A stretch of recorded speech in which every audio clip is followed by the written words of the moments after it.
All right, Kiss Army, welcome to the KissFAQ podcast. Thank you for giving us your time today and letting us into your head. I hope we don't do any damage. This is a Kiss-related podcast by the board for the board. We hope that you enjoy.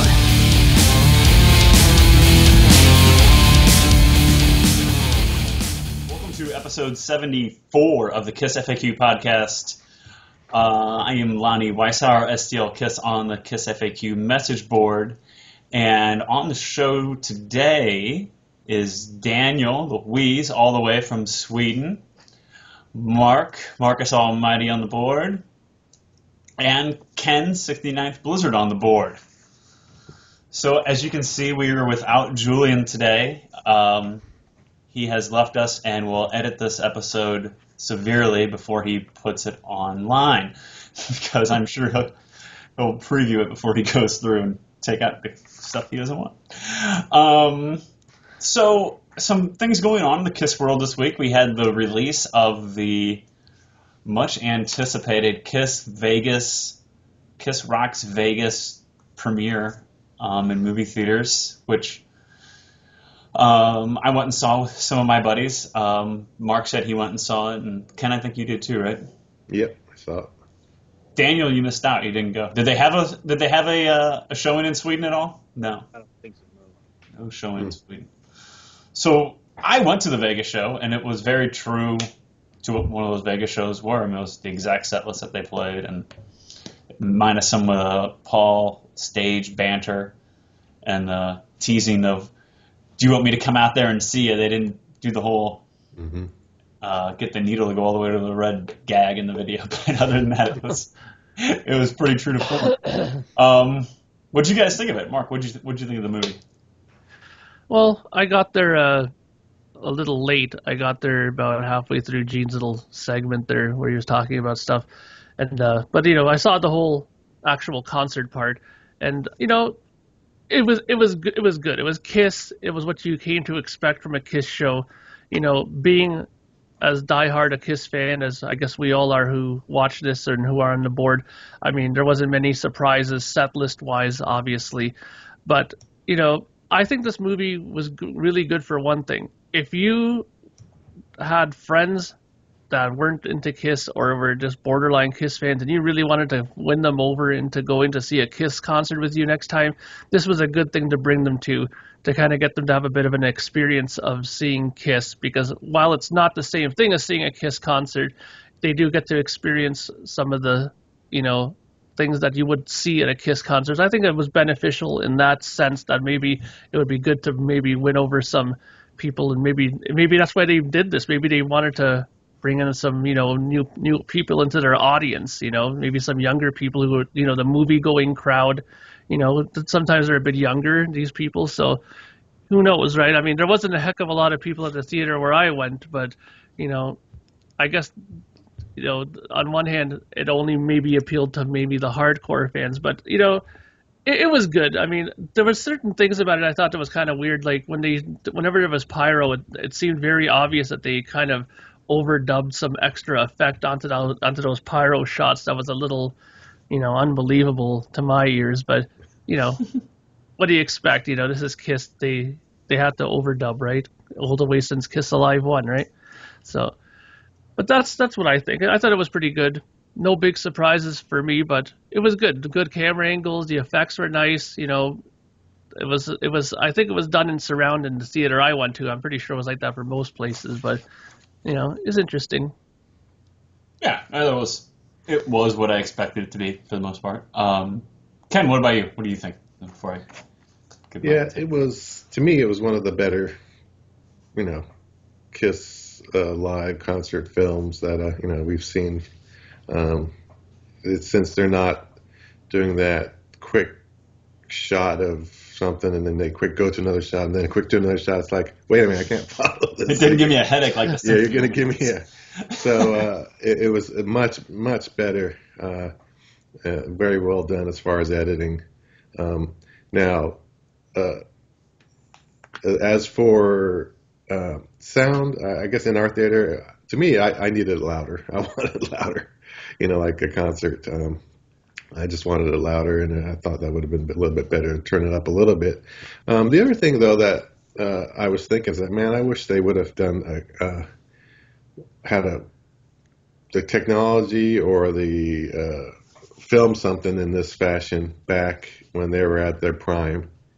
I was just thinking that while I was watching, man, if they could see them in their excitement when they were running around the stage, when they had all that energy and stuff, and that would just have been fantastic. I mean, right, we got bootlegs and pro shot stuff, but that's still not the same as what they were trying to go for here. As for the quality, I thought to me it wasn't high definition enough. To me it wasn't as clear a picture. Maybe it's going to be fine on Blu-ray, watching it on TV, but watching it in a theater, it just didn't seem, the picture quality wasn't as clean as I would have thought it might be with today's technology. But having said that, it was enjoyable. All the expected things that you want from a Kiss concert, and it was in a way like being at a Kiss concert, watching it on the big screen like that. So I like that they cut out a lot of stage banter from Paul, and that you could tell that they fixed vocals definitely on Paul. I think even on Gene's, and to an extent, you could just tell a little bit. What was interesting though? There was a couple of edits that were kind of interesting that I don't know if people caught, or if maybe I was just hearing things. But at the end of Hell or Hallelujah, Tommy did a little bit of a guitar solo, and didn't Paul say, didn't he say Tommy and Eric? At the end, it almost seemed like and there was no Eric thing in there, so it's almost like they cut out his little segment from another show, and then they forgot that part. They can merge those shows together, of course, into one film, one concert. So. Yeah, I wasn't at. I think the shows that they filmed for that, I think, were the last weekend of the Vegas residency. I was out there. I think I was out there the weekend before that. So I wasn't necessarily at those shows that I could say, yeah, he said Tommy and Eric that night, one of those 2 nights or whatever. But I thought that I think that was kind of planted in there almost, that he said Tommy Thayer, Eric Singer, and I don't know if he said their last names or not, but it was definitely left in there. It was definitely in there on purpose that he said Tommy and Eric where that took place at. I'm with you, Ken, that I can tell you could. I mean, I've seen him live enough the last few years that I know Paul doesn't sound that good live. So I think there was definitely some heavy editing going on. Yeah, but that's to be expected. I mean, they edited Kiss Alive. They edited Alive too. Alive 3 might have been mostly recorded in a studio for all we know. So I think that was it very obvious that it was? It's obvious, I think, to a Kiss fan that has seen them multiple times since about 2009, maybe when the vocal problem started creeping out. But I think to an average fan, maybe not as much. I don't think an average fan would necessarily notice. I think a fan who spends time on the FAQ or spends time on Facebook, analyzing everything about the band is going to recognize it. Hey, I don't think that was necessarily true to form, but I think it was done well. I think the editing with Paul's voice was done well, and the fact that it's not obvious that it's okay, that's obviously him not singing right there. Obviously that's auto-tuned the crap out of or something like that. I don't think it's overly done. I mean, Paul doesn't sound like he did in 1993 or anything like that either on the video. You can tell that. It's not overly done. That it's not blatantly obvious. Paul Stanley does not sound like that anymore or anything like that. But you could tell that there were some parts that were tweaked for sure. But, one thing too, I don't know if you guys noticed too, when they hoisted Gene up into the rafters, and the crowd just got insanely loud, and they did that. I've been at a Kiss show, and people yell when that happens, but it was well overdone. Like you guys were mentioning about the pyro, the crowd just got super loud when Gene got hoisted up into the air, and I was like, all right, that I get it, but that's a little overdone right there. So it was the loudest part of the video was the crowd yelling when Gene got hoisted up. But that's why I think that honestly that they were trying to use this video to reel in new people. Because think about it, when people go to a movie, they don't usually go by themselves. They usually bring some friends, try to convince a friend or two to come with them to the movie. And I think that that's what they were trying to do with this. They were trying to get to that new person that was coming who's never seen them and kind of lure them in. Why, that's why they would make such a huge, overblown audience for when Gene goes up, or they would make such huge pyro explosions because they wanted to impress those people. People who've already seen Kiss, they already know what to expect, and they're like, yeah, and we pick out these things. But these people who haven't seen it before, they're all new to this, right? Yeah, and I think those parts of the video were highlighted very much so. Like Julian the Blood was a big focal point of that. I mean, it's a focal point of the show when you go see them live, but I think there was a lot of dramatic emphasis put on that portion of it, as well as, the confetti and rock and roll night. I think there was a dramatic effort put on that as well. And Paul flying out, they made that a huge deal, and really kind of showcased that also. So all the tricks, I think, were really showcased as much as they possibly could on that. Well, Mark, you say that you think that they put it in the theater so that maybe they could lure in some new fans. Did you go with someone who had never seen Kiss before? Did you do something like that, or did you go with some buddies that have seen them before?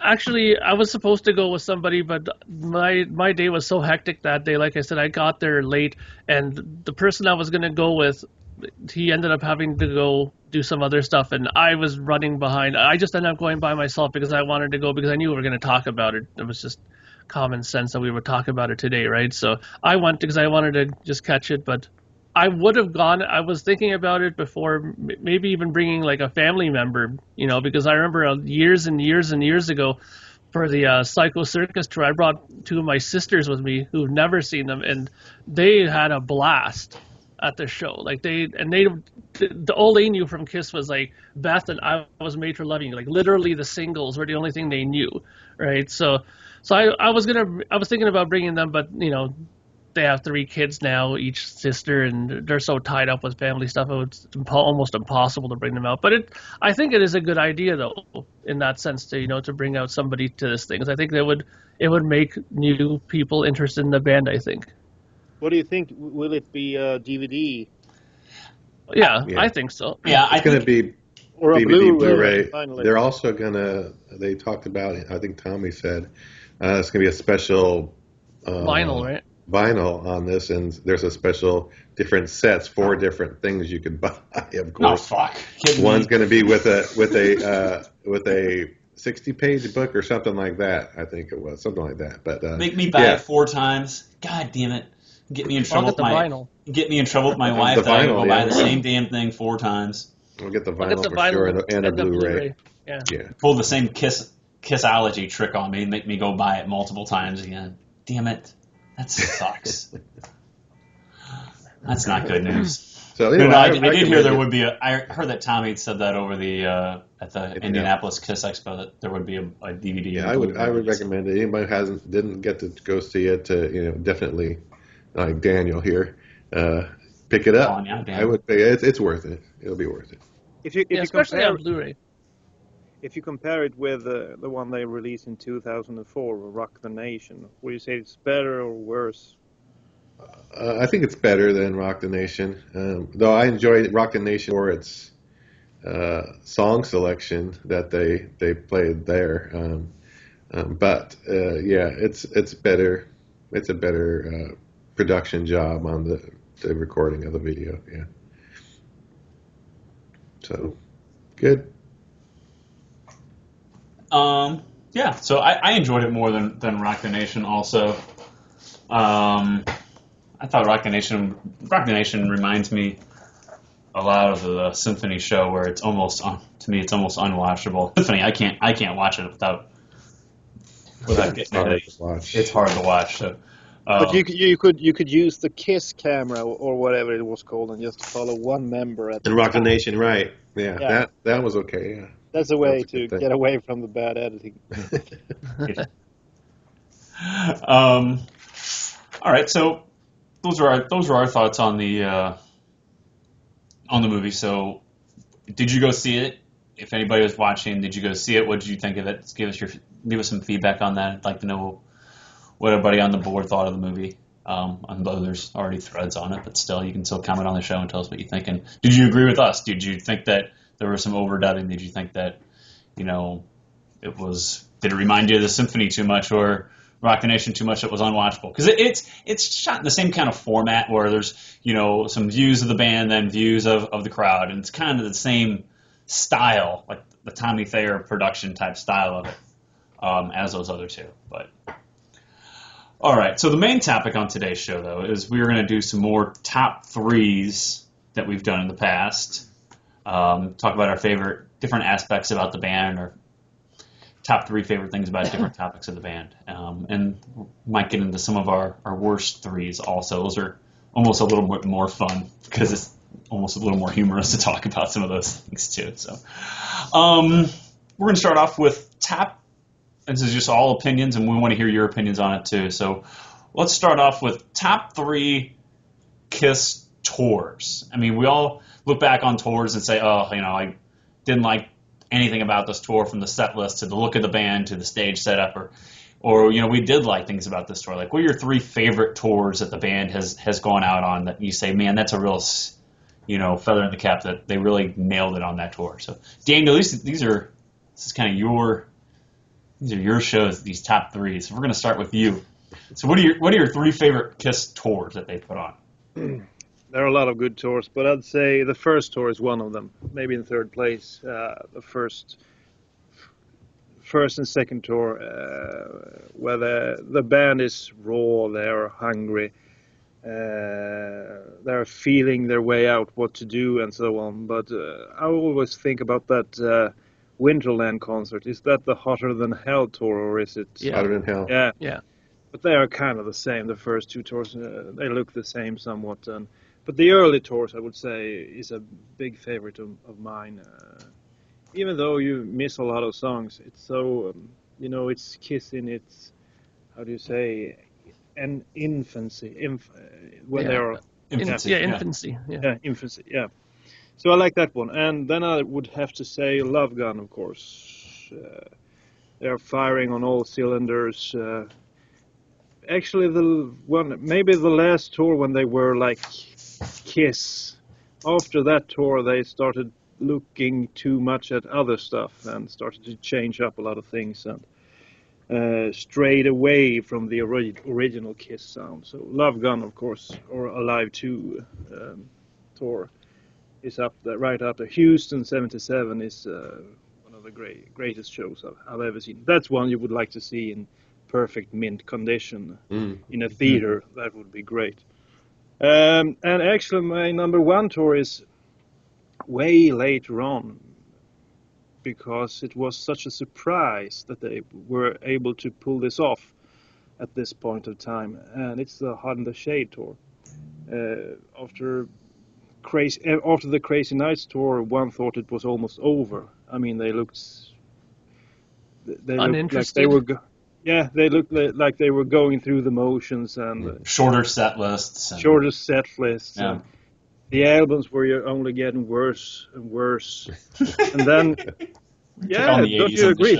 Yeah, but Crazy Nights, it wasn't a good album. And then Hot in the Shade, to me, is maybe even a worse album because it's so eclectic. You can't really get a grip of it.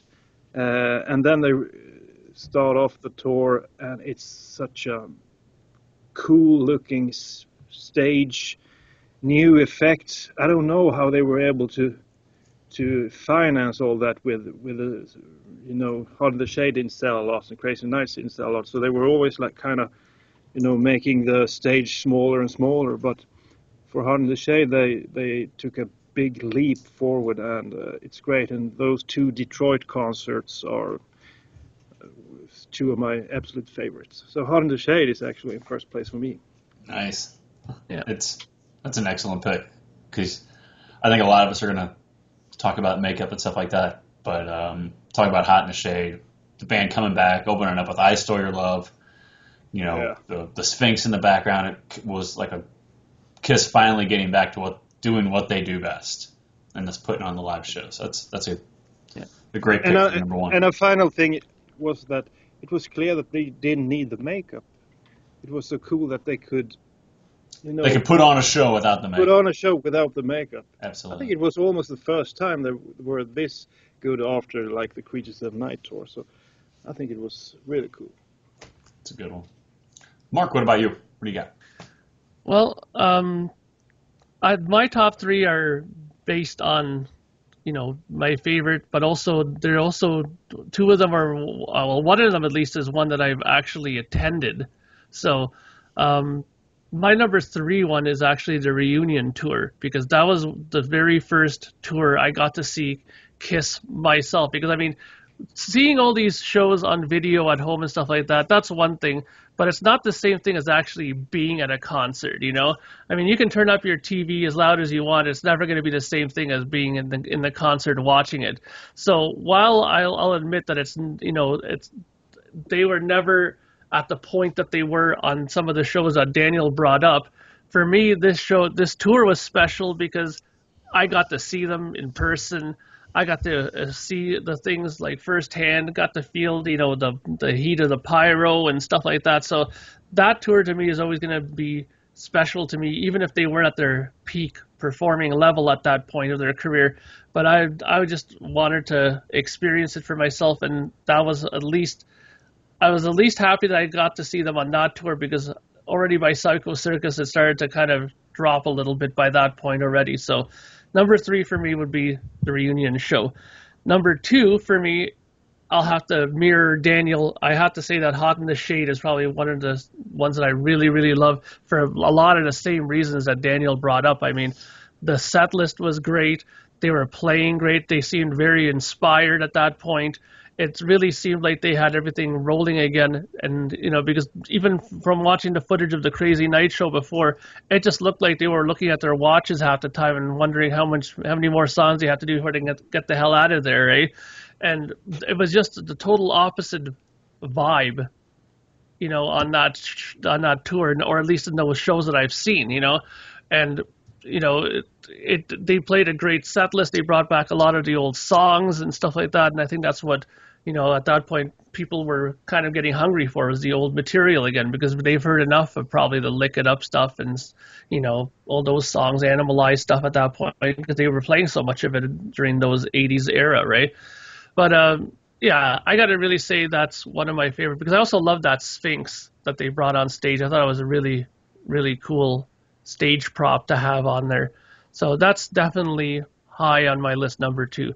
And number one for me is always going to be the one that I always refer to and talk about whenever I talk about Kiss concert tours is It's Alive. I mean, one of my very first bootlegs I ever got was the Cobo Hall shows that they had then when they were on the Alive tour, and it's just fantastic. I mean, when I watch those videos still now, I'm always impressed at how good the footage of it is, because I even had a VHS copy of it long before I got it on Kissology, and I was always surprised that this was footage from like 75, 76, like this is, and it looked really good. And the performances were great. I thought Peter Criss in particular was on fire at that point in his career. 100,000 Years was just unbelievable to see them perform then.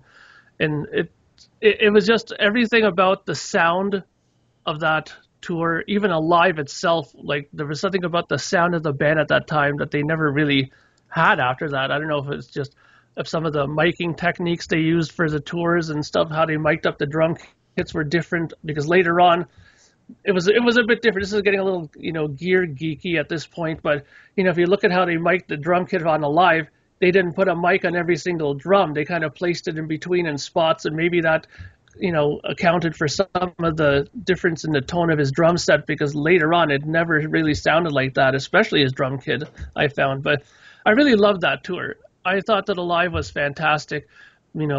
They had a lot of great songs already then, songs that people still love to this day, like Cold Gin and, Deuce and Strutter and Firehouse and stuff like that. It was just basically the blueprint of everything that came afterward, I thought, was that tour. So Alive is number one for me. Yeah, those Kobo 76 videos are just fantastic, and you can see how much energy the band had and how hungry they were. And even by January 76, they really were making it. Maybe not made it yet, but they were definitely in the right track.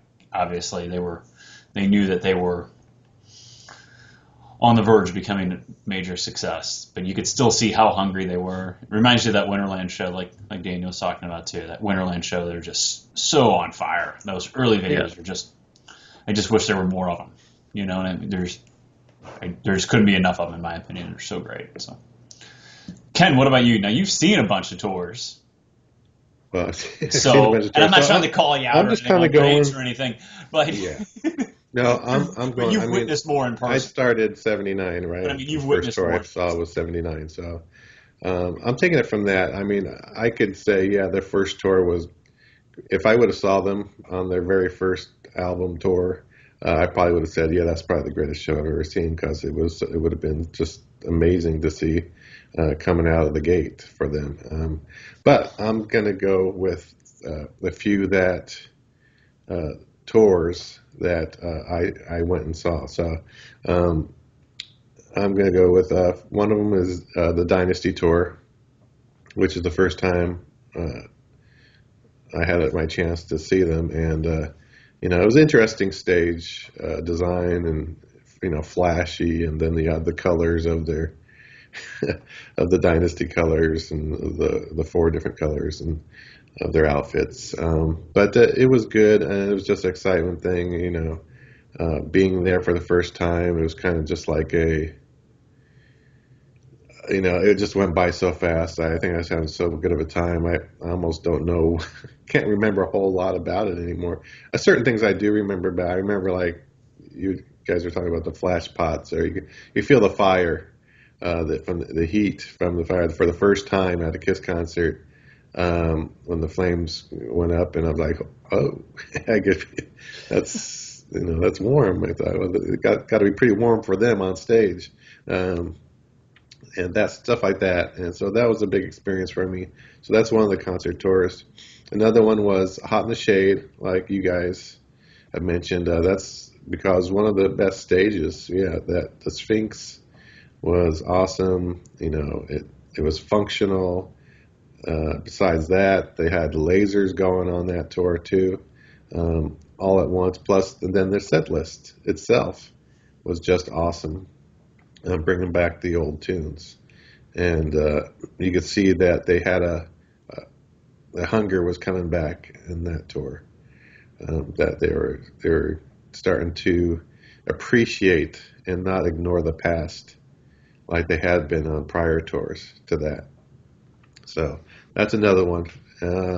My third would be Creatures of the Night, and again, I was fortunate enough to see that. 3 shows on Creatures of the Night. So that was, just the album itself. When I got the album, I knew they were back. And then to see them in tour and see the hunger and the ferocity of the way they were performing on stage, plus the stage itself with the tank and the treads and the turrets and the exhaust pipes, the whole thing was just a great, perfect stage. The outfits were great. They went back to the more streamlined things, not there's no elder outfits or Dynasty outfits on that tour. They went back to their more bread and butter type outfits of Destroyer, close to Destroyer, Love Gun mix kind of thing.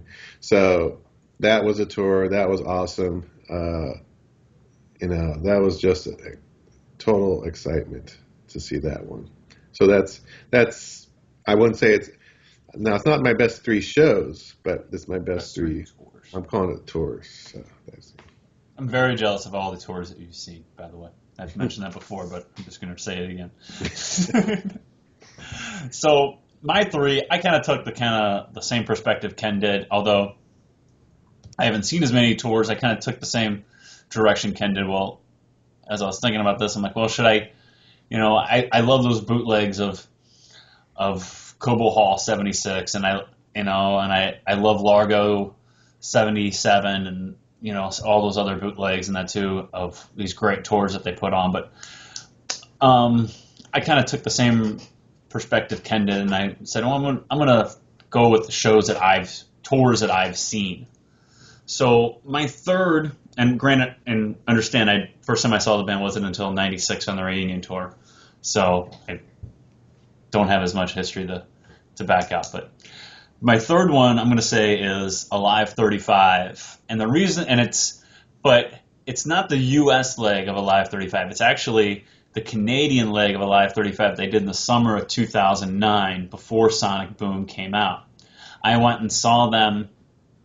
They played a show in Milwaukee, like the weekend before 4th of July, and I drove up there to Milwaukee and saw them up there in the second row. And then the weekend after 4th of July, they played in Sarnia, Canada, and then and then the next night down in Windsor. So then I drove up to Sarnia and saw them up there, and then drove down to Windsor the next night, and I saw those two shows. And the reason why I say though that's my third favorite is because of, and I say those over the U.S. leg of that tour is because of the set list, and that's when they were still doing Alive from start to finish. Well, basically Alive from start to finish. They didn't do Firehouse and they didn't do Rock Bottom. But other than that, the main set was Deuce all the way through Rock and Roll Night. They switched Let Me Go Rock and Roll Night, and I get it why, but and then they came back out and did Detroit Rock City and I Love It Loud and some other hits and things like that. But Mark, you were talking about, you know, the timeless songs of like Deuce and Strutter and songs like that on that Alive tour, and it, you know, resonated for me seeing those shows and seeing that album, you know, basically that album in its entirety, just going through like, and you know what song's coming next, but man, you do Strutter, Got to Choose, and like bam, bam, bam, that's just so freaking awesome. I mean, and you're like almost imagining yourself watching that Alive album live on stage in front of you. I mean, and I know it's Tommy and Eric, and you can say what you want, but seeing that was just fantastic. So that's my first one. That's my third one. My second one, number 2, is going to be Rock the Nation tour, because they changed up the set list and they played on that tour. I saw St. Louis, and I think I saw Memphis on that tour also, and they played. You know, they mixed things up a little bit, and they played, you know, they Got the Shoes back. They played Unholy. They played God Gave Rock and Roll to You. They played Making Love. And they changed things up from what we had been hearing for since '96 up until the start of that tour. Because even when they did that Aerosmith tour in '03, it was still it was like the farewell set, like a shortened farewell set list, basically, when they opened up for Aerosmith. It was Detroit Rock City coming down from the ceiling. Like, didn't I see this 3 years ago on the farewell tour?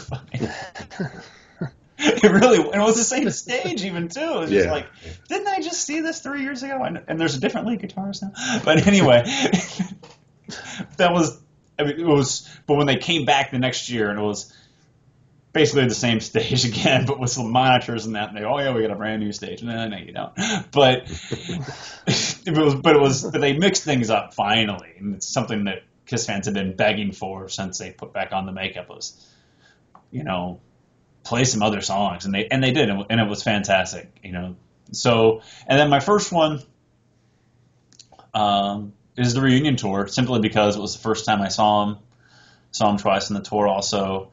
And like Ken was saying, I'm like, you'll never forget, like, you're at the show and I'm upstairs in the upper bowl at the arena, and like the flash pots go off for 100,000 years, and you can still feel the heat from the upper bowl up there. It's like, good God, feeling that heat, you know, at a Kiss show, seeing that pyro for the first time. Something that obviously has stuck with me 20 years later, and, you know, changed my life, made me. It's a big part of who I am. It's because of those reunion shows. So the reunion tour is definitely number one for me. There's no question about it. So, and that's the small sample size, because although reunion tour was 20 years ago, my history of seeing shows only goes back to then. So I missed out on all those good shows all those good tours that Ken got to see, Revenge and Hot in the Shade and Creatures of the Night. Still jealous. So, so those are our top 3 tours, in our opinion. I guess it more or less goes back to the shows that we've seen, though, too. But you guys talked about those tours with the vintage bootlegs and things like that, too. So, How about this one? We could be more subjective on this one. Top 3 songs that you want to hear Kiss do on the cruise this year. Now, keep in mind, it's Creatures of the Night based, but they can still play whatever the hell they want to. So, On the Sail Away show, right? They could do whatever, right? Well, yeah, they can do whatever they want, regardless. So, I mean, Sail Away show, they started off with like Flaming Youth last year and like blew everybody away. Like, holy shit! So they can play whatever they want. So keep that. So I mean, there's no limitations on this. So, Mark, let's start with you this time. What do you want to hear Kiss? What would you like to hear? What would you like to see a YouTube video of Kiss doing on the cruise this year, since none of us are going? Well, the funny thing is that we've been talking about maybe not necessarily this exact topic, but we're talking about songs that I think Kiss have hardly played and I would like to hear played. And one song that we brought up, and I think it was maybe even last episode, is I'd love to hear them do Naked City. That's one song that I really loved, and I thought was one of the best songs that they did on that record. And I thought that's one song that's really overdue to be played live. I mean, they've never played it. Why not bring it out? It's a Gene song. It'll save Paul's voice. You know, they can come out and play it, and even in this configuration, it could sound a lot heavier than it actually did on Unmasked, right? So sure. I think that's a song that could can be pulled out and played and make people. I think people will be very surprised to hear that song in a live setting now. So I think that's one song I'd like to hear on there. Another song that I'd like to hear, and only because I bring this up because the last couple of nights I've been on YouTube and I was just watching a few clips here and there of various concerts. And I saw a clip of where they did on the Japan tour, on the farewell tour, where they did a little small segment of Mr. Speed. And I really loved how that came across, even though they only played like about 35 seconds of it. But I'd really love to hear them do that in its entirety, like properly, like everything, all the little parts, all the little lead parts, and do it up correctly, like how you should do it when you play a song, right? I mean, I think that's something that is overdue to be played. It's an old song. It's something that hasn't been played in a long time, and I've always loved that song. So that's number 2 for me. And number 3, I was always kind of unsure about what to bring up for number 3 because there's so many songs in Kiss albums that are out there that you could pick from. But one song that I haven't heard them play, or they probably haven't played for a long time, if they've even played this, I'm trying to think back if they've ever played it, is King of the Mountain. I'd love to hear them do that song. I don't know if I want to hear them do King. If I want to hear Paul sing King. I love that song in general. Even musically, I think it's a fantastic song. I mean, sure, maybe Paul might butcher it a bit vocally, but even if they were to play that musically, like spot on, I think that Paul might be forgiven a little bit vocally because it's such a cool song and there's so many good things in that song. I think stuff that would show off the band a little bit more. Like Eric could definitely show a bit more of his double kick playing on that song, and there's a little bit more fire in the whole performance of that song in general. So I'd really love to hear that song too. So those are my 3. Those are good. I think we'd all be happy with any one of those 3 that show up in the set. So. Daniel, what about you? What do you got? It's great that Mark said that he wanted to hear King of the Mountain. It was my pick when we talked about top 3 non-makeup songs. Mm-hmm. So that would be great to hear, even though it's hard to sing maybe. But I think the fans of the original era, I mean, they have heard almost every song that they can hear. I mean, they always, when they are going to do a surprise song, they pick something from 73 to 81 almost all the time. So that would be a surprise if they picked an odd song from, I don't know, if they did Sweet Pain or something. I wouldn't be surprised. I want to hear a surprise from the 82 and onwards era. That would be a real surprise. Since they're doing the Creatures theme this year, I would like to hear Killers. Killers is one of my favorites from that album that hasn't been played.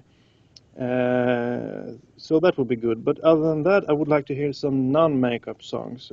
And preferably something from Gene. And I'll just mention some of my favorite Gene songs from that era that hasn't really been played at all. One is like Thou Shalt Not. I think that one would be real cool to hear live, and it would suit, the demon persona as well.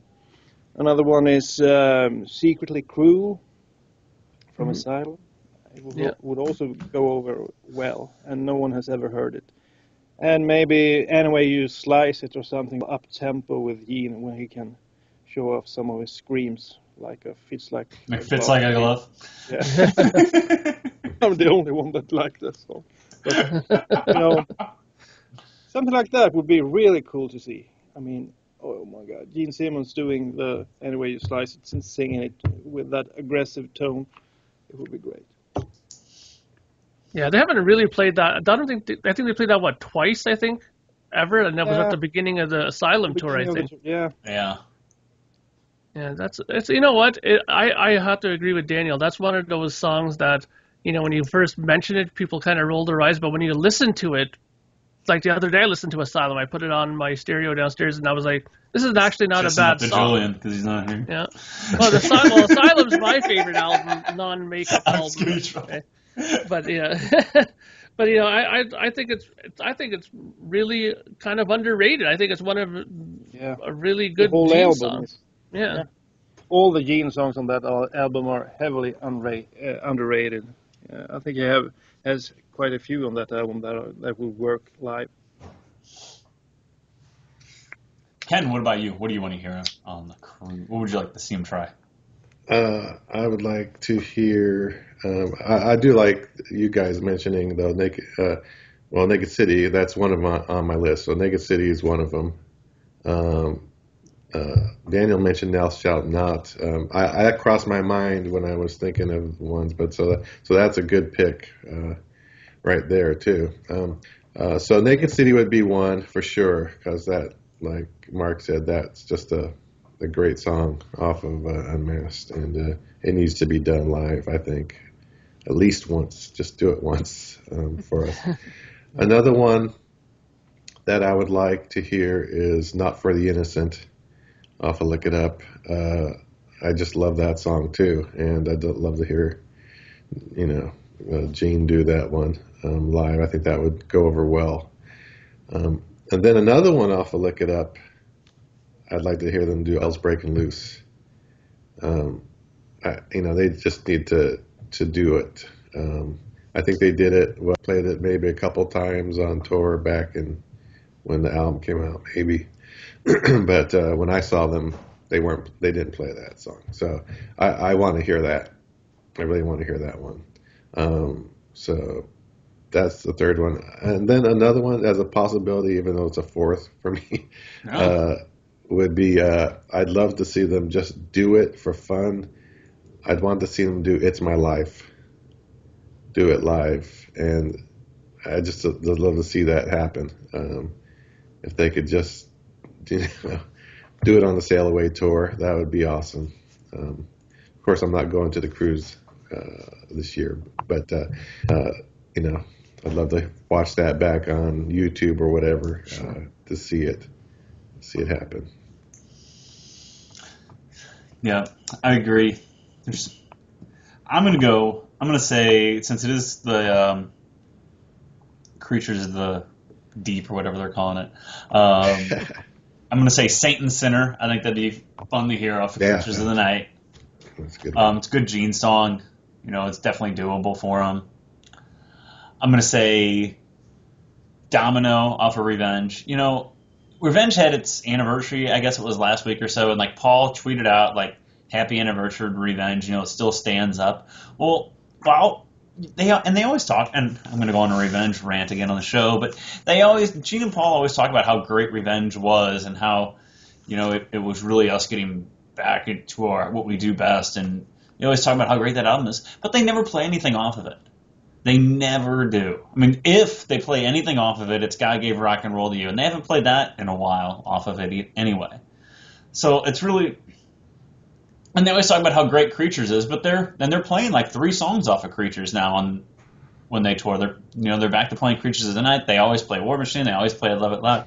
But the other album they always talk about that they're really proud of is Revenge, but they never play anything off of it. So I say bring out Domino. You haven't played it since MTV Unplugged probably in '95. So bring that back. And you guys mentioned Thou Shalt Not. That'd be fantastic also. And the Cruise is the perfect time to play like a song like Thou Shalt Not. I mean, you couldn't get away with playing it in an arena or a outdoor shed or something like that, but you could definitely get away with playing it on the Cruise. I think it would go over huge with the fan base that's on the Cruise. So, and my last one is going to be, I'm going to say I'd like to hear Kiss try Baby Driver with Eric singing. Oh, yeah. I think that'd be fun. That's a good one. I mean, and people might think that's sacrilegious, but if he can sing Beth, he can sing Baby Driver for sure. Yeah. So I think that'd be fun. I think Eric's vocals would be really fun on that, and I think people would really get a kick out of hearing him do it.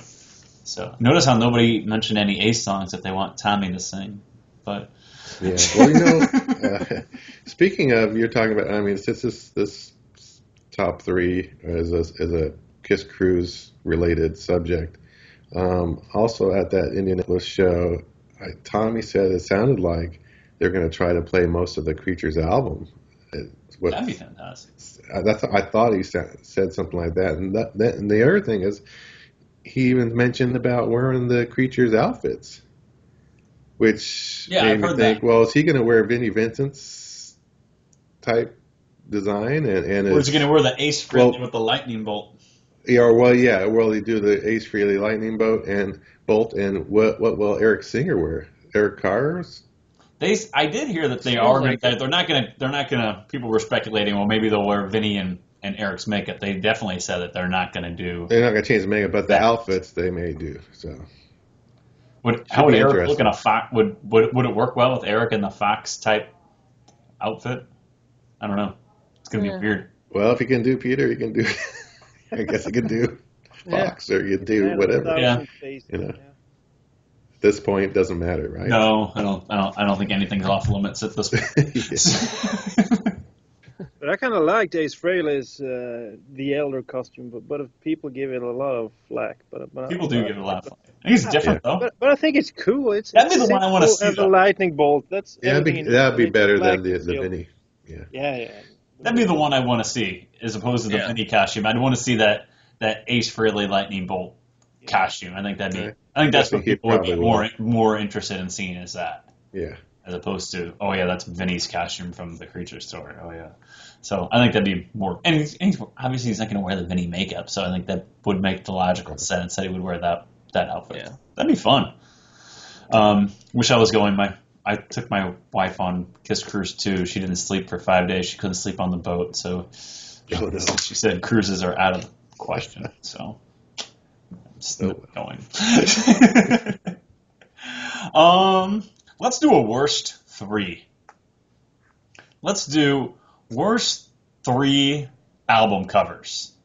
We did one of our top 3 shows. We talked about best album covers. There's some bad album covers out there though too. We talked about how great Destroyer is and how great Rock and Roll Over is, but there are some bad ones out there too. So what do you guys have for your worst 3 Kiss album covers? And Mark, you're shaking your head. You got some on your mind, I think, already. So what do you got? Well, my top 3 worst ones. I think that I kind of talked about them too when we were doing that whole thing about what would we do to improve certain album covers, and I think I'd have to stick with the ones that I pretty much talked about then. My least favorite cover has got to be Crazy Nights. I've never liked that album. Julian's like one of Julian's favorites. I know, but I've always hated that one. I mean, to me that cover to me just never signified anything to do with Crazy Nights. I mean, a broken mirror with their faces in it. I mean, that's just how that has anything to do with Crazy Nights is just beyond me. But I mean, the back of that, you could say that might be one of the worst back covers too. It's like Paul showing off his thong on the back cover. Yeah. Too. Well, I mean, let's not even go down that path. But, that's another show.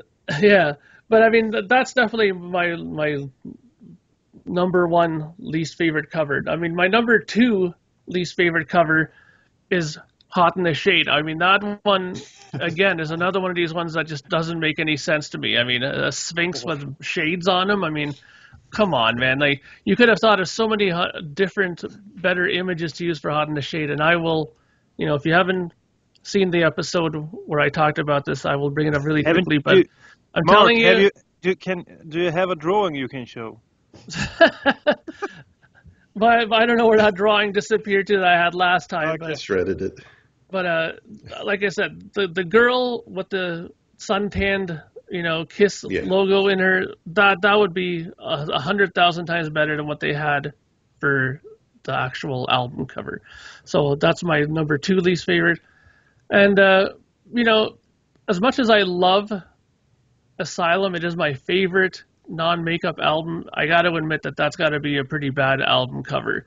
And like I said before, there's many different options they could have used for making a better cover for that. Like actually incorporating some sort of an Asylum picture into it. But, that to me is just terrible. I mean, I understand the idea of using the colors and bringing those back to kind of bring back a little bit of the old school feel to it. But it just didn't look right with them. Green lipstick on, Eric Carr just looked wrong. I mean, come on. Really? You didn't like that? No, it's just, come on. But yeah, those are my three worst album covers. I don't think anybody's going to argue with you on those three. Daniel, what about you? Well, I have to actually say Sonic Boom. I mean, I'm sure you guys, as well as me, had great expectations for that one. They hired that artist, and you thought it would be pretty similar to Rock and Roll Over, but it was nothing like Rock and Roll Over, next to the colors, maybe. It was so off. I don't know what happened, but I guess the way Paul presented it to the artist destroyed the cover. He gave the artist some things that they had to do, like the faces. Mm-hmm. He refused to let the. He didn't want the faces drawn. He wanted he didn't. Yeah, exactly. You're right. Those. And right there, you missed out on a great opportunity. I mean, that album with a great cover, I think it would have sold a lot better. That album cover looks like I don't know what, and it's not. It's so far from Kiss's album covers. They could just have used like a photo of the band like they did on the next album, and it would have been better. So that's one of my least favorites, and it was an opportunity missed out on real bad there. And then also I have to say Hot in the Shade, of course. What a terrible, terrible album cover. You want to know who decided that let's use this one for an album cover? And it also so far away from what. It looked like a stock photo they found somewhere, and they just put sunglasses on it. Natural geographic photo. A kid using Photoshop for the first. A kid using Photoshop for the first time. It looks great. Put a pair of sunglasses on the swings. What a great pre-Photoshop. Terrible. But then I kind of enjoyed some of the T-shirts designs that they had later on. They had one that when they were dressed all in black, and Bruce was sitting on a bar stool, and there were like star-shaped white stripes behind them. Looked kind of cool. They could have just used that one, or the other one when, they came up from some sort of water, and you had a swing in the background that looked a little bit cooler, and there were some neon colors. Would have been better as well, but that album cover is, that album. I guess that's my least favorite album cover of all time. And also, I have to add The Elder. I mean, kind of similar to Hot in the Shade. I mean, it has nothing to do with Kiss.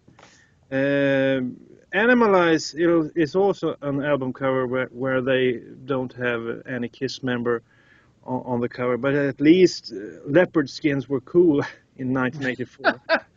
You see, Paul has the guitar he's bringing out for the cruise, I guess. Yeah, I saw that. $10,000 and you can have one, I think. Sweet action. Yeah, sweet action. So The Elder was also terrible. So that's my three. The Elder, Heart in the Shade, and what else did I say? Sonic Boom. Yeah. Sonic Boom. All bad as well. Agreed. Ken, what about you? Do you have any different ones? I could probably pick 6 easy, but Yeah. I'm gonna. Yeah, I'll agree with Mark on the Asylum. That thing. You know, I just don't get it. That just, to me, even looking at it when I bought it, when it came out, I'm like, Oh no. this is an ugly design. I mean, I just knew right out the bat. It's like, this makes them look ugly.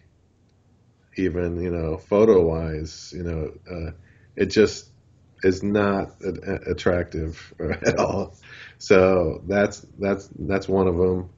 Another one is what we talked about before in that other episode about covers.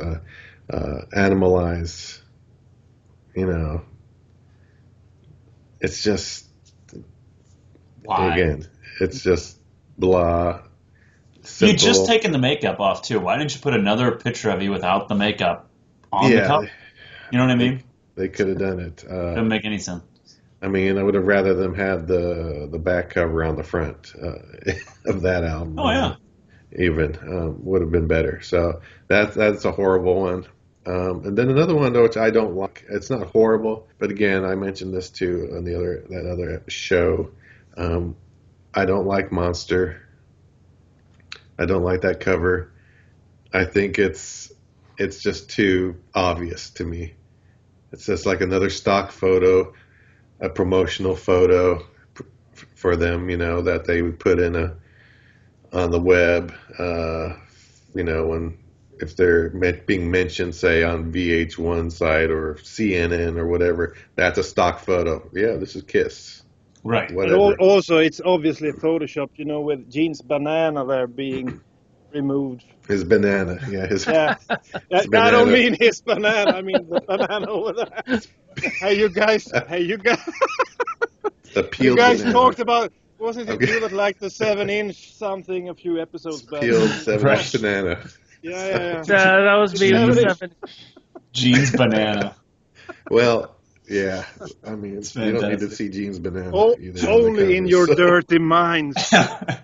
But yeah, like I mentioned in the other episode, I would have rather them had the monster. What does monster mean? There's no song on the album saying monster. There's no lyric Yeah, that the even whole thing's mentions strange. monster.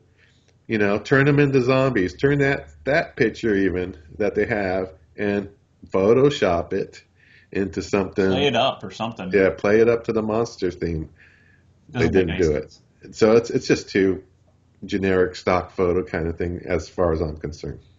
It felt like they were looking for the Monster drink to sponsor them, and then the whole thing fell through, and they kept it tight. Probably. I would not I be wouldn't be surprised surprised. if that was the Yeah. case. Yeah. Totally. The Monster tour, Monster, because Monster energy drink has sponsored like other tours and things like that. I think Yeah, they were probably hoping. they're Yeah. probably hoping, or maybe they had a tentative deal worked out or something, and they were saying, yeah, it's gonna happen. Just call the album Monster. It'll be great. Sounds like Gene's idea. Right. So Monster was actually on my list too. That I think that the whole, going back to what Ken was saying, calling the album Monster and there's a stock photo of the band, it didn't make any sense to me. It still doesn't make any sense to me why that album's called Monster, because it doesn't have anything to do with a song on there. There's not a cover on there that has it was really a head scratcher, and it still is to this day of why it doesn't make any sense to me at all. The only thing I can think of is what happened to the band. The band became kind of a monster, the Sure. different members Sure. and everything, and the band became a monster that couldn't be controlled. Became successful, even Yeah. though they had a lot of. That's the only thing I Yeah. can think of. Yeah. But that's pretty far-fetched. That's stretching it. Yeah. Yeah. My second is Unmasked.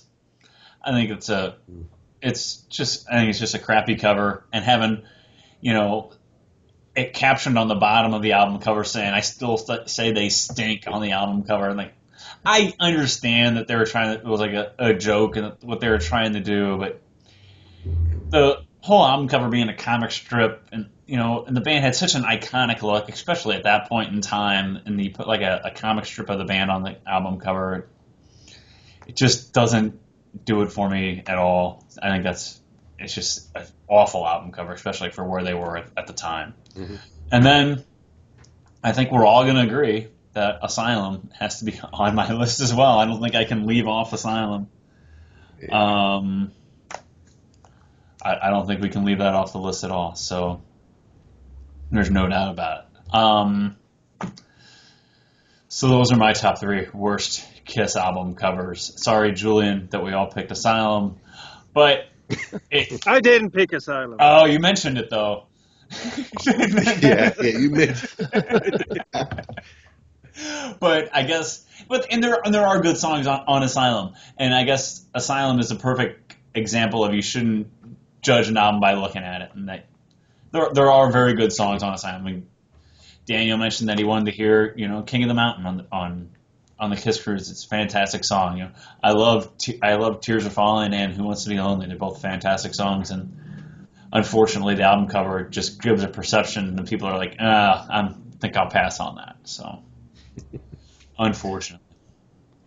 It should have used the Creatures reissue cover. That would have been a little bit better, at least. It would have been better than what's on there, that's for sure. Yeah. All right, let's do another worst of. How about we do worst Kiss makeup songs? Yeah. Worst 3 songs a band has put out while wearing makeup. You guys are thinking. So while you're thinking, I'll go. How about that? Worst 3 songs Kiss put out without makeup, with makeup on. I'm going to say number 1 is going to be... Start with number 3. Pardon the hell out of me. Let's start with number 3. Yeah. Is You're All That I Want off of Unmasked. Awful song. That I want. We talked about this last week, how awful of a song that is. You're all that I need. And for some reason they decided they needed to play it while they were out on tour for Unmasked. But that's my number 3. Number 2, I'm going to say Just a Boy off The Elder. It's almost unlistenable to me. I can't listen to I Am Just a Boy. No, you guys laugh. Do you guys get in your car and drive down the street and you sing along? I am just a boy. Someone drive by you and you're singing that, they're gonna call the cops on you.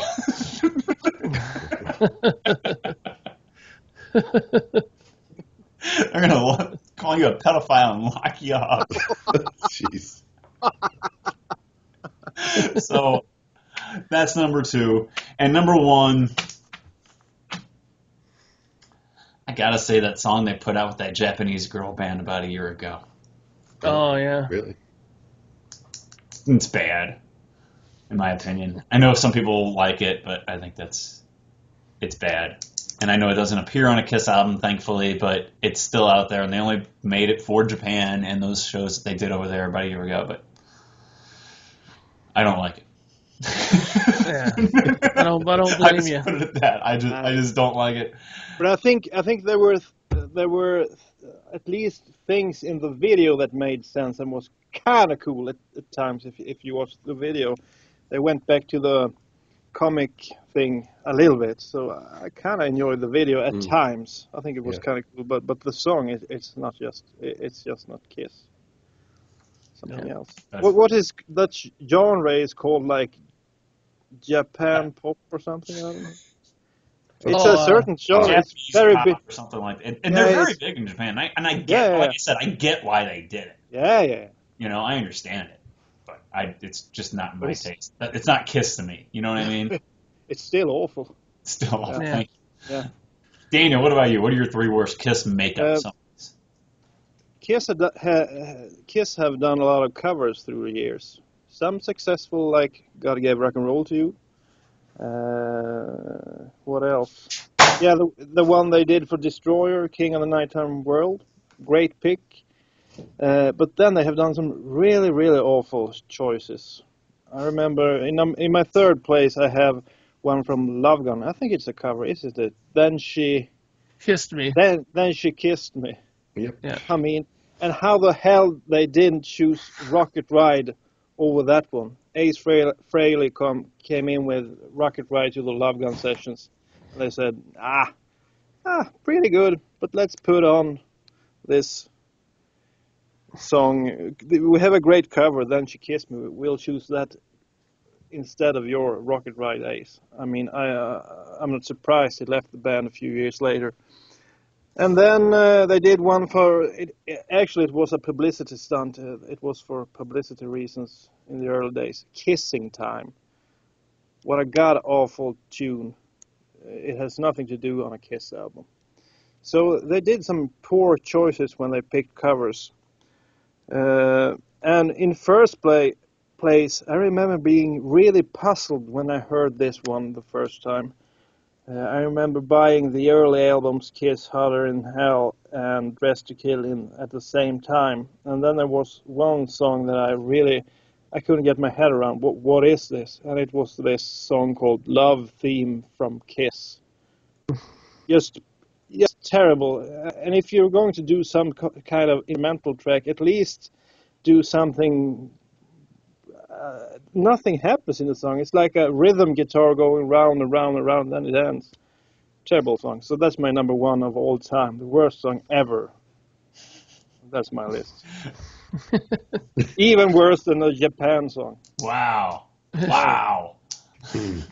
you like that song, you guys? Do you like Love Theme? No, I don't like Love Theme. Not really. Well, I don't like Kissing Time either. Maybe Mark, who's a musician, sees something in it. You know what? I'll tell you what my top three is, and you'll be very surprised here because my top three are almost identical to Daniel's. Because number three that I have is She's So European. I really hate that song. It's just a terrible song. I mean, I don't know what they were thinking there with that song. I mean, I know they're trying to make pop songs and stuff like that, but just lyric topic-wise, it's just unbelievably just out of their wheelhouse completely, I think. I don't know what they're trying to do with that song. It's just ridiculous. But number two was Then She Kissed Me. I agree that that's one of the worst covers they've ever done. And I remember the very first time I heard that, I was like, this can't be the song I'm thinking it is, because I think my parents actually own the original version of it. And I was like, no, come on. That's when you know something's wrong. When your record collection starts intersecting with your parents' one, something's wrong. Okay, that's not a good thing, right? And my number one worst song is Love Theme from Kiss. The very first time I heard that, I thought it just sounded like a really bad porno song. Like it should have been in some bad 70s porno. It was terrible. I just couldn't believe that was on it, because it just, like Daniel said, it was so directionless. There was no point in it. It was just like, we have 2.5 more minutes that we need, guys. Do you have anything else? And they're like, well, we have this. And they're like, okay, great. We'll just record it. And that's it, you know? They were already playing Watching You live. No, let's not put Watching You on the album. Let's put Love Theme from Kiss on the album. Yeah. I don't know. That's pretty good. Pretty bad, too. Yeah. Ken, what about you? All right. Well, the Love Theme from Kiss thing, that's not on my list, but I think that was really part of the longer, I think, song Acrobat. Yeah. And they should have just done the full thing. It probably would have worked better than stripping that piece out of it and doing it like that. It doesn't make much sense. So anyway, that wasn't on my list, but on my list is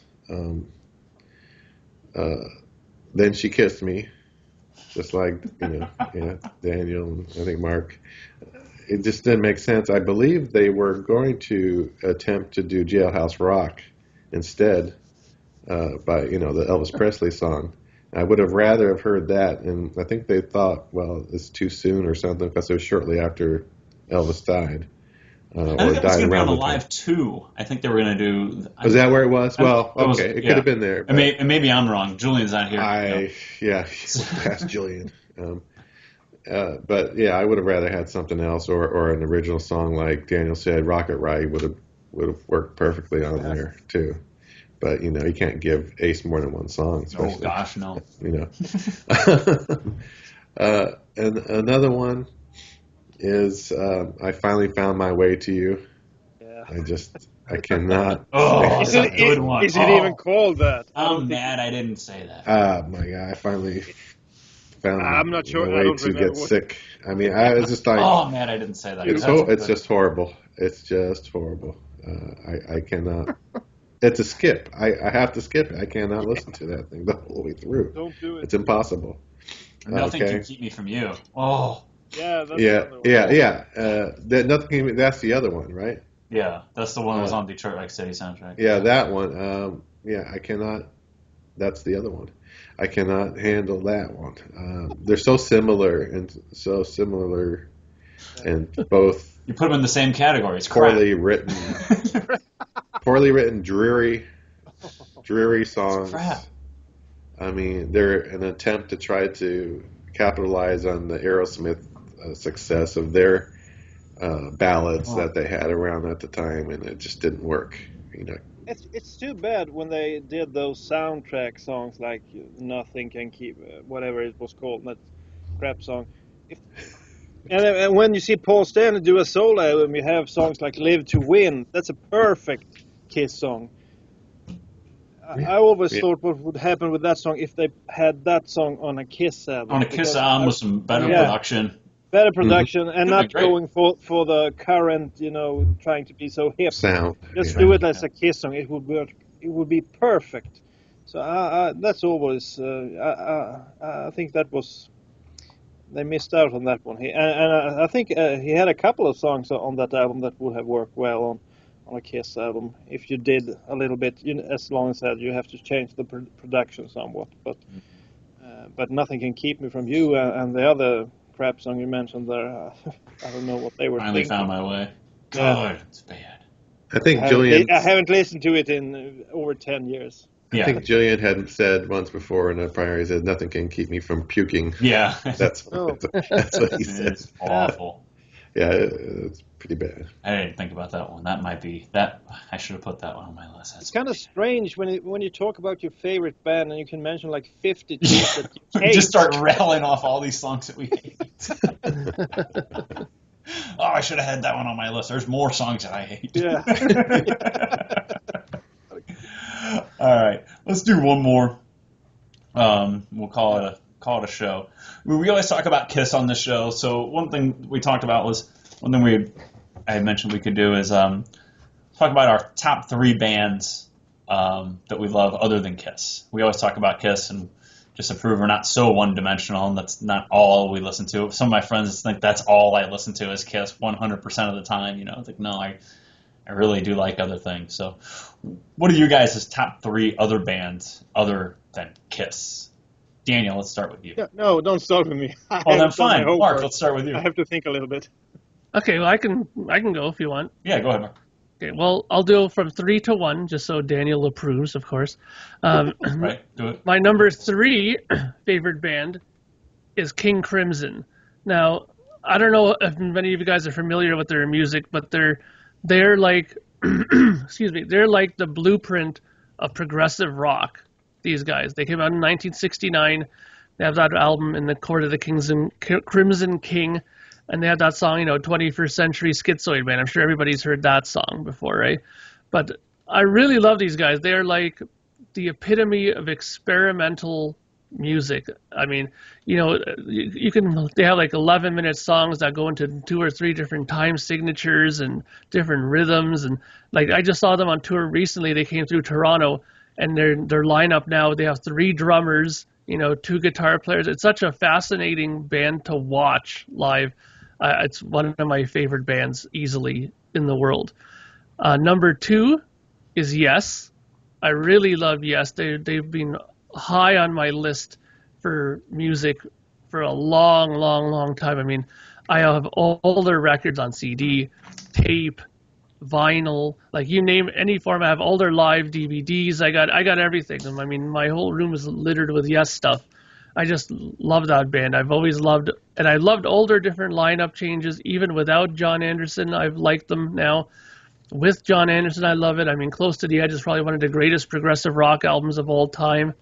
But being Canadian and my patriotic Canadian heart can only go one way for number one, and that's Rush. That, to me, is the greatest band ever. Everything else, like, is here, Rush, and then everything else is kind of under it. Like, it just goes down to this nice tree of other bands that I like. But, I mean, Rush is just everything that I just love that band. Like, I can't even express how much I love them. I mean, even when I started making my own bands, they were always three-piece bands. I never wanted to be anything but a three-piece because of Rush. And whenever we would write songs and do stuff, you know, my other bandmates would say, well, we can't put, you know, a keyboard part in here. There's only three of us. I'm like, no. If Rush can do it, we can do it, you know? So they were always my motivation for songwriting, for live playing. I mean, and they also made it cool in my eyes to experiment, because I mean, the first 4 records they did were like really hard rockish. Then they started experimenting more into progressive stuff. Then they started dabbling into more commercial kind of songs, and then they went totally synth in the 80s. And in my mind, they made it cool that you could experiment and still keep your fan base, which they did. I mean, sure, it dwindled here and there in times, but Rush fans stayed loyal with them, and I've been loyal with them from day one since I've heard them till now. And the saddest moment of my life was when they announced that they're no longer going to be doing any long-term tours anymore. That to me just brought a tear to my eye, because that's one of the greatest live bands I've ever seen in my life. So Rush is numero uno. God save Rush. There you go. It's not a big shock. We figured that would be your number one, but, you know, more power to you. I can understand what it's like to be that passionate about something, so absolutely. Ken, what about you? Well, one of them, I'll get one out of the way. No particular order. Like Mark, Rush is another one of my favorite bands, which I got into them back in, I think around the same time I got into Kiss, actually, about 77, and I knew this band was something different and special. Their musicianship, I mean, just top notch, and they're just unique. There's nothing compares to them. So it's a nice, unique diversion from Kiss, because that's totally a different type of music. But their music is good, and I enjoy it. I enjoy more of the older stuff. There's some newer stuff they've done that are pretty good. They're kind of going back to what they're used to do, but I enjoy the early stuff, up to the early 80s, from the early 70s all the way to the early 80s. So that's the cream of the crop for me, at least, for them. Another band which I think most people may have heard of, that I like, is Blackfoot. I really enjoyed Blackfoot back in their heyday. I think they were the best, to me, the best, hard rock, Southern.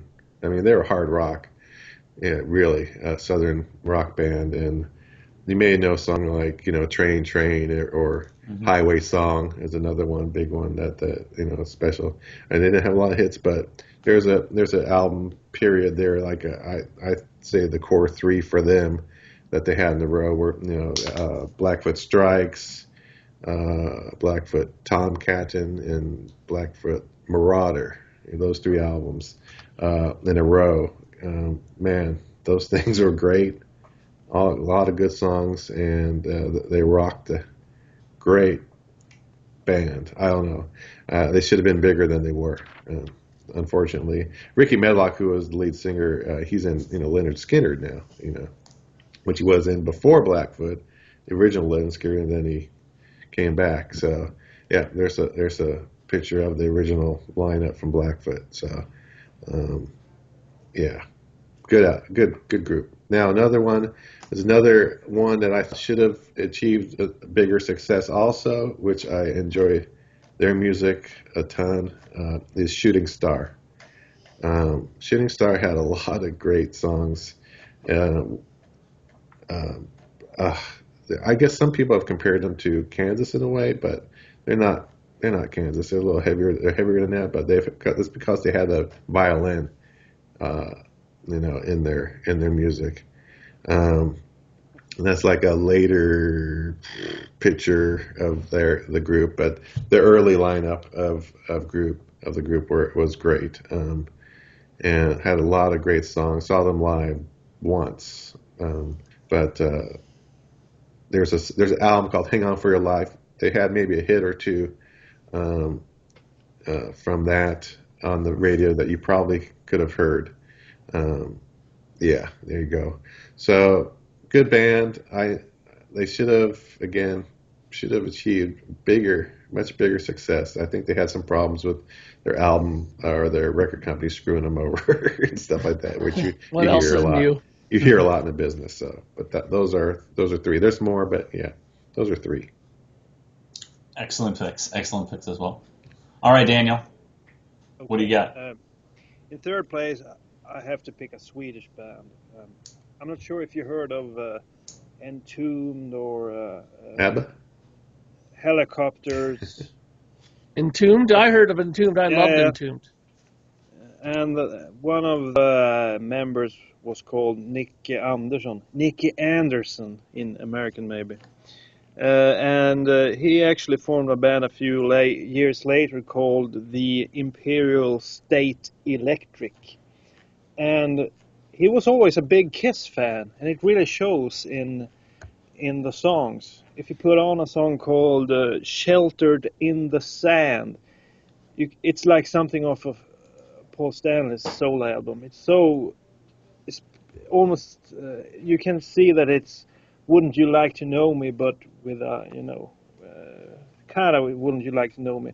And when you listen to other songs from him, it sounds like, well, wasn't this song on Unmasked and wasn't this on Creatures? I mean, you see the influence in his songs. And because I'm such a huge Kiss fan, I like his albums. So Imperial State Electric. If someone wants to check them out there or on YouTube, and start with Sheltered in the Sand, and you will see the Kiss resemblance. In second place, when I was a kid, you didn't have a lot of money, and you actually had to buy the albums. So back in like 92, a few bands came onto the scene, like Stone Temple Pilots, Pearl Jam, Alice in Chains, and a few others. And I had to pick one album to buy. I didn't have enough money to buy all of them. So I picked a strange-looking cover with a body in the sand, somewhat rising up from the sand. And it was Alice in Chains' Dirt. And even though I have a hard time with the dark lyrics, I think that album is one of my favorites. So I have to say Alice in Chains in second place. And in first place, a band that I didn't buy at the time that also came onto the scene was Stone Temple. Yeah, that's the album. Such a great album. And in first place, you might have this one as well, Stone Temple Pilots. I should say maybe Scott Weiland, because I like the Stone Temple Pilots' early stuff. Mm-hmm. Maybe the two or three first albums. And then I liked Velvet Revolver. Maybe Lonnie liked that as well. Mm-hmm. Yeah. Especially songs like Slither, such a great tune, works so well live. And yeah, there he is. There's Scott. And the main thing with Scott was that he was probably one of my top frontmen of all time. I think fantastic. It was incredible. And if you go to YouTube, you can look up. In 2000, they did something called the Voodoo Festival, I think it was called Voodoo Festival, and he's on fire on that occasion. So go and look up Stone Temple Pilots in the year 2000 Voodoo Festival. Such a great performance. And I actually liked the final record he did with a band that really wasn't a band, Art of Anarchy.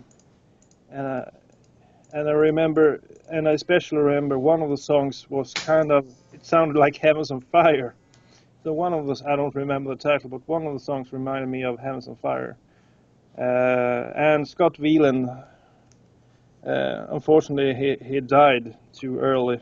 But I don't think anyone was surprised. But he was maybe my favorite, frontman of all time, and I liked almost everything he did. So I'd put Scott Weiland in my number one spot, or Stone Temple Pilots. Good pick. Good pick, all around. For my top three, number three is really hard because I have Kiss. I set Kiss high, and I set what I'm going to say for number one and number two really high also. And then I have a bunch of bands that I like after that. You know what I mean? So for my number three, I'm going to say Motley Crue. Just because they were, Dr. Feelgood came out like in '89, and I was 10 years old, and I really loved kind of like Kiss going back and discovering all their earlier stuff too, and I never got to see them really in their prime, I guess. By the time I got to see him, Vince is singing about half the lyrics and things like that, and it's kind of like you can, and I don't know, maybe, and I guess I've heard stories that they were better live back in the day, but I love all their music though. Even I love the John Corabi CD, and actually Saints of Los Angeles, the last album that they put out, I guess it was about 2009 or so, maybe 2008. It's actually one of my favorite Motley Crue albums. I think they really went back and said, let's do one album right. As maybe it's our last chance to do an album that we really need to do together as a band. It's actually one of my favorite Motley Crue albums. What do you think about 6 a.m. then? I like 6 a.m. also. Yeah, I really do. I like them as well. I mean, they're really good. Nicky just still has that drive to make music. You got to give him that. Motley finished and he went right back into that. He still has that fire deep inside. And how old is that guy? He looks like 35, but he can't be 35. No, he's got to be 50 or so, doesn't he? I think he's more. Yeah, he's 50 some odd. He's got it. I think he's born in 58 because he has 1958 on his. That's right. Around, yeah. So they're my number three.